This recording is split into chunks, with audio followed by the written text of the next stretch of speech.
over at From Making Memories, and this week it is National Depression Awareness Week, which I didn't know even existed until I went onto the Time to Change website this weekend, and they have some really good blog posts and some really good information about anxiety and depression. And I just thought, do you know what? It's been nearly a year now since I was first diagnosed, and I thought it'd be quite good to kind of do a roundup of how the journey's been so far and answer a lot of questions that I've been asked as well.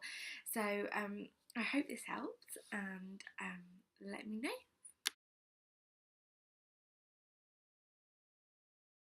Um, my journey is quite a long one before I was actually diagnosed. I was first diagnosed with clinical depression last July, and but before then, it was probably quite a long journey into me getting diagnosed. I probably knew from about the age of 16 or 17 that I had low days, and even my mum would point out and say, "No, you're much more lower than you normally are, like this week." But I always kind of attribute it to my period, stress. I mean, I was going through nursing school, I went through quite a few crappy breakups with people, so you just kind of put it on the back burner and just kind of attribute it to other things. It wasn't until last year where something happened that really upset me, that made me think something's not right. And I am going to share the story because I thought it was something that um, really triggered me. So basically, I was with my ex at the time, and I've always wanted to try rock climbing for just always wanted to try it. For my birthday, he got me the gift of going rock climbing, and it's amazing, isn't it? And I look back now and I think, oh, that's such a nice gift for someone to get you. But I cried, and I cried pretty much all the way there. I cried in the car park, and then actually when I did the rock climbing, it was nowhere near as bad as I thought it was. But you know, at the time, I didn't understand, why would you take me rock climbing? Why do I want to get hot and sweaty on my birthday? But actually, looking back, it was the depression, and that kind of really stuck with me for months and months. I never understood why I had that reaction, why I was so upset and miserable, and it still bugs me today that I kind of ruined someone's amazing birthday treat for me, purely because of my low mood. So that was basically what kind of concerned me, or made me realise that something wasn't right. And so it just kind of progressed from there. And that's how I kind of diagnosed myself. But I was actually diagnosed by my GP last July.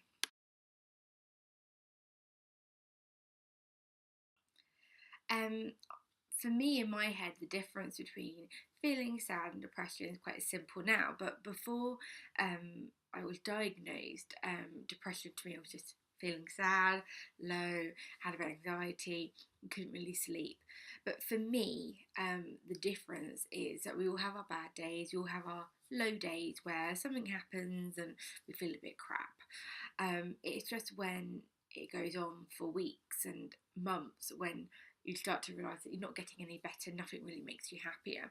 So feeling sad is, I would say, is an immediate response to something negative, but then you find a way to get over it, or you find a way to kind of move on and then not really affect your day-to-day living. Depression is something a lot worse, obviously. It does affect your day-to-day living, it affects your relationships, and it affects your activities of daily living. And it's something that eventually kind of consumes you, and um, you can't really put it anywhere. It's just constantly there, and it's just hanging in the back of your mind, and it will never leave you alone. So you feel, you know, like it's almost consuming you, and you can't really get on with life because it's there.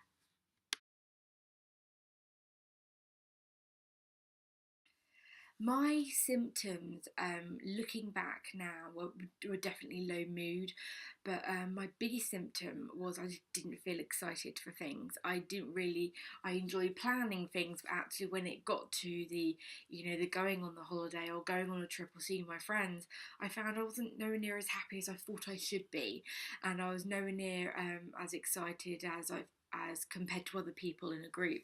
I remember last summer when I went on a day trip with some friends from work to Fort Park, and for months we were so excited about going, and then when it actually got to it, it was an okay day. It wasn't, it was almost like I put all this kind of pressure to be a fantastic day, and actually it didn't really meet my expectations.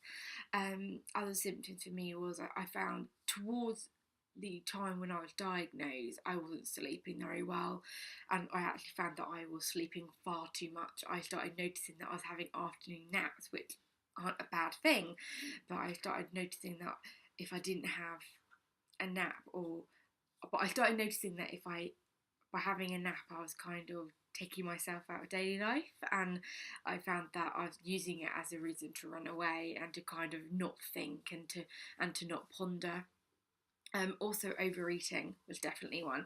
A lot of people with anxiety and depression don't really eat that much, or they overeat. In the last year and a half, I probably gained nearly 2 stone because when you feel low, you eat.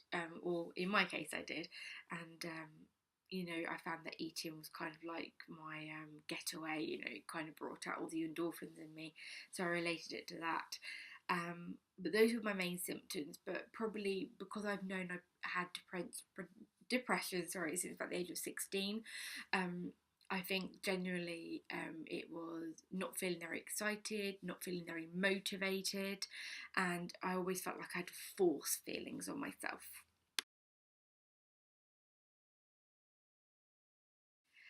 I'll be totally honest with you.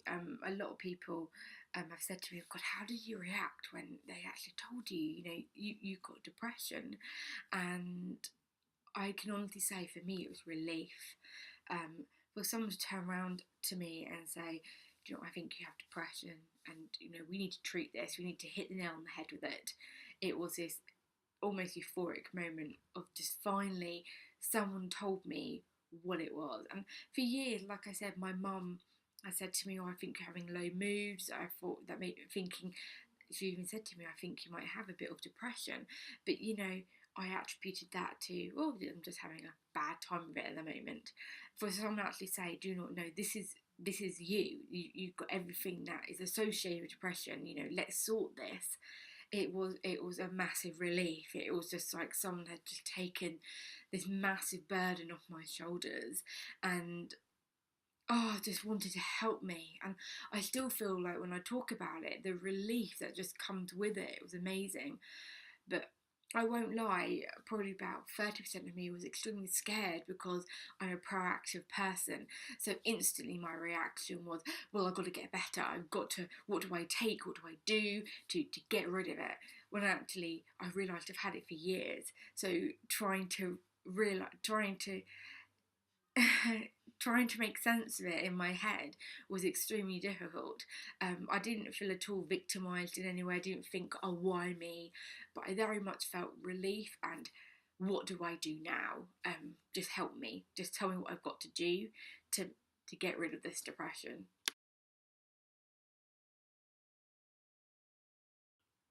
The first thing that I did was I went to my GP and got diagnosed, and he put me on an antidepressant.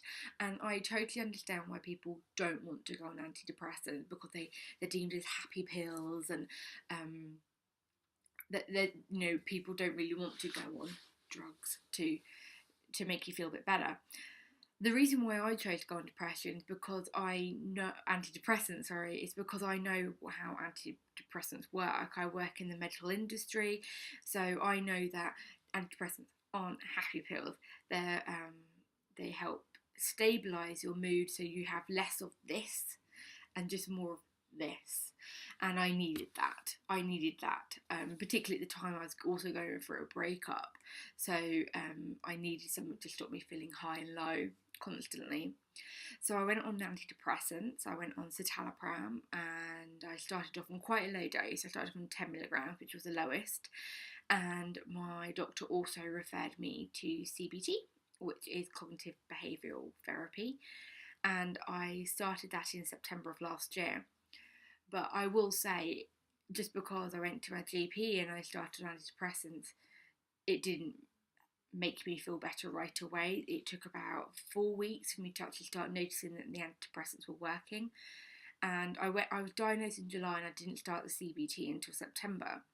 So July and August were very difficult months, of which I actually went back to my GP and said, look, these antidepressants aren't working. I've been on them for 4 weeks. I just, I still feel like I'm 1 minute extremely sad. I don't really want to get up and shower or anything like that, to almost being a bit bipolar in a way. I was almost like going happy and sad, and I just didn't feel like I had any control over how I was feeling.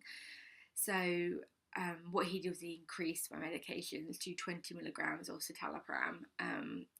Within about a week or two, I noticed a big difference. And then I started CBT.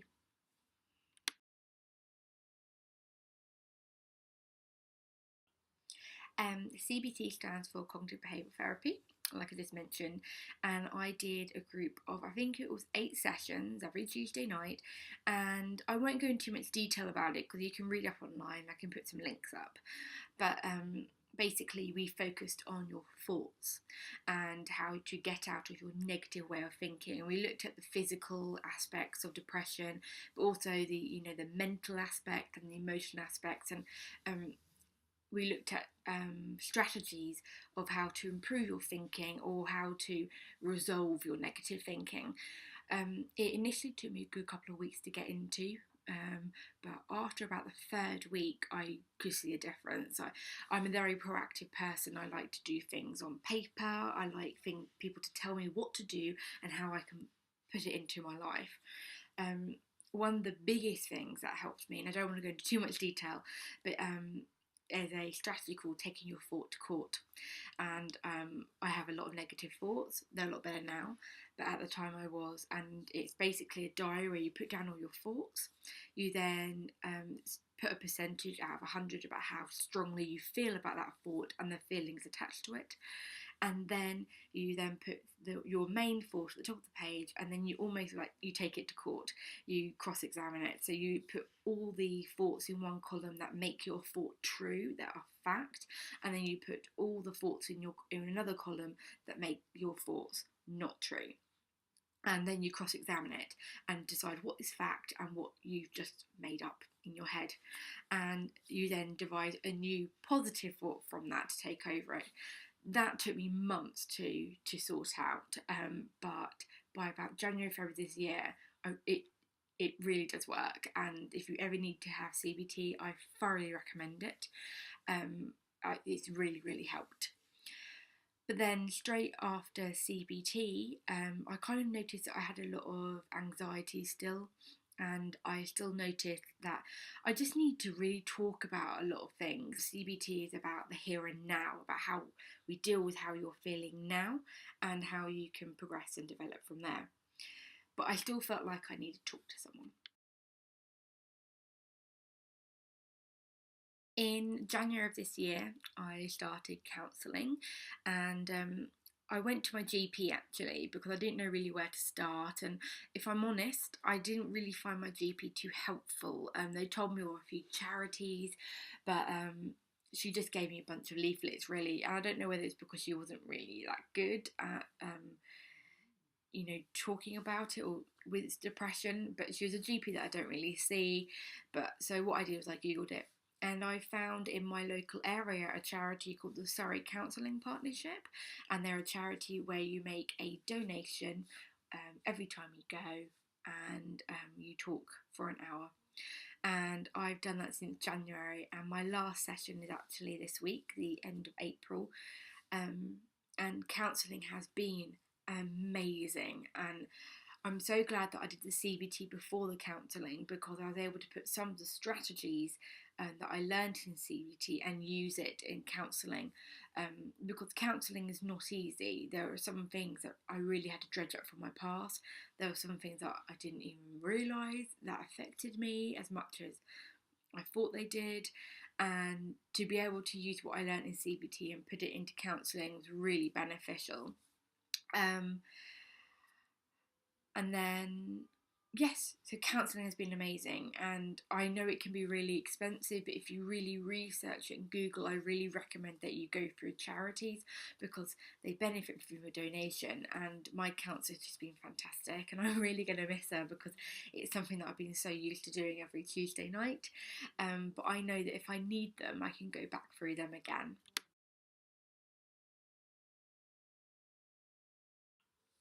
The most common reaction that I got to telling people that I had depression was shock, because a lot of people say to me, sorry to interrupt you, a lot of people said to me, but you're such an altogether person, you always seem so with it. And, you know, particularly I was going through a breakup at the time, so people were saying, oh, but you seem so well suited together, you know, you never seemed like you had any problems. And that's the difficulty with depression, is because you can't see it, it's not something physical. It doesn't mean necessarily, it means that no one will actually really see what's going on. And not even my partner at the time knew what was going on, let alone actually I didn't really know. So, you know, if you can't really understand what's going on in your head, how can anyone else? And I think that's the biggest stigma attached to depression and anxiety, is that because you can't see it, people won't believe it. So you have to stand up for yourself. You have to say, you know, yes, I have depression, and the reason why is because I've been like this for so long. And but once I said it to people, people are a lot more responsive, and you know, they're fantastic actually. I can honestly say I didn't really have a negative response to anything. It was mainly just shock. But then I never got the sympathy either, and I didn't expect it. And I can tell you now, I didn't want sympathy. Um, I just wanted people just to understand that if I'm having a low day, it's not because of something that they've done. It's something that I'm just really struggling with, and I just want to build space. That's all. Um, but I didn't really have high expectation. I didn't expect a lot of people to say, "Oh, you know, oh, you're going to be down all the time, you're going to be depressed." I've heard the stigmas and the quotes and that related to depression, and I think because of the field I work in, I was quite lucky because I look after people that have depression. So instantly I have that understanding. But for people that don't, or don't really have experience of it, I can understand it's very difficult. You know, you don't really know how to gauge a reaction. So I would say go to the people that you're closest to, and I think you'll be very surprised by their response. I really do.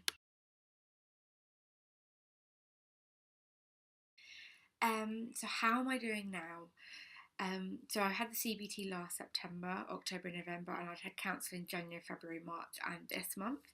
I am doing okay, and that is enough for me. I remember when I was diagnosed, I just wanted to get better and I wanted to get fixed. And I realised very quickly you can't get fixed. Depression is something that's very chronic, but it's something that you can control, and it's something that you have to accept. It's no kind of easy way of saying it. But now that I've accepted it and I've had help and I'm aware, I feel a lot better. My low moods are very infrequent now. I sleep so much better. I find a reason to live again. And I know that sounds silly because during the whole process, I never really felt suicidal or anything like that. I understand how people are, I really do, but um, I have a reason to get up in the morning, and you know, I have a reason to go to work and um, stuff like that. So I'm doing okay, and as long as I'm doing okay, I am happy. I'm still on citalopram, the antidepressant, 20 milligrams a day. I went to my GP and she said that she wants me to stay on it for another 6 months and then review it, which I'm fine with. And I'm just gonna see it how I am then. I think with depression, it's really important that it's a day by day thing. Don't look at yourself in a year and don't look at yourself next month. Um, you really have to see how you're doing. You know, I could have told you last week I was in such a good mood and so happy, and then at the weekend I felt a bit nah, and I felt like, oh, I'm stepping back a bit. But then you have a really good day and it gets better. It really is up and down, but with all the help that I've had, I find that instead of doing this, I'm kind of just doing this, and it makes life so much easier to navigate. So I'd say I'm doing okay.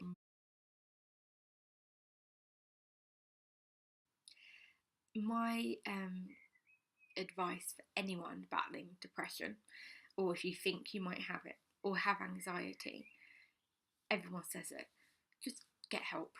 And if you don't think that you can go to a GP or someone medical, or you don't feel that you can go to anyone, you can go online, and they have online chats with people like who are standing behind, sitting behind a computer, who you don't know, who can you can just talk to.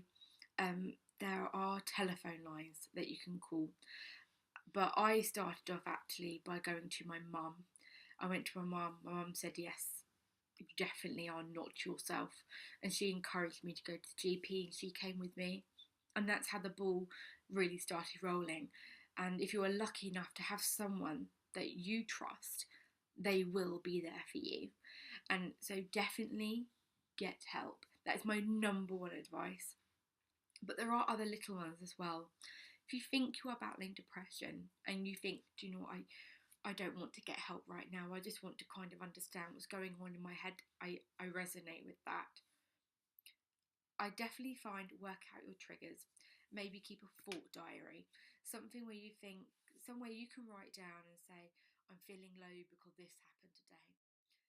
If you know, other triggers have been, I think it was just after Christmas. I found that I had a diary full of how I had to see different people around Christmas time to give presents and see my friends, and I had to work, and it was just, it was chaotic. It was absolutely chaotic, and I realised my trigger was being too busy. And then so I just turned around to my friends and said, I don't feel like seeing you today because, and then they understood. And because I told them what I'd been through a couple of months before, they were very understanding and very supportive. Lastly, never do this alone. Depression wants to alienate you, and it wants to push you down. And it is almost like it's this big, horrible shadow that lurks behind. And I remember when I was going through it initially, I could be standing against a wall and the shadow was the world. It was like the whole world was on top of me. Now I can safely say that the shadow is down there, and as long as I'm looking down on the shadow, on, I call it like a curse, on like the shadowy curse, I'm doing okay. But never do this alone, never. And then lastly is accept it. Accept that it's something that you can't necessarily get rid of, but it's something that you can. It's something that you can treat, and it's something with a lot of help and a lot of support. And even if you don't feel like you can get the help and support, it is out there. You will feel better, and you will feel like less of the world is on you. The best way for me to kind of explain it is a lot of people turn around to me and said, there's always a light at the end of the tunnel. And I hate that saying because tunnels are dark and dreary places anyway. I like to think of it like a staircase. And on that staircase, you have steps. And sometimes you're going to take 5 steps, and then you might take two steps back. But you will reach the top of that stairwell. And on your good days, you'll be at the top. And on your bad days, you might be at the bottom or halfway. But there's always a step to take. And as long as you know that there are people out there and that there are organisations that care about you, then you're going to be fine. It's been nearly a year since I was diagnosed, and I can honestly say I'm totally different to the girl that I was back then. And even though I hate having depression, it's not something that I really want. It's something that I have, and I've accepted that. And I know that in a cringy way, I'm probably a much better person because of it. It may be a horrible foe that's next to me constantly that I don't really like, but it's going to be there. So I might as well just go and dance in the rain and just acknowledge it. So that's it. That's my journey on depression. I really hope it's helped. Bye.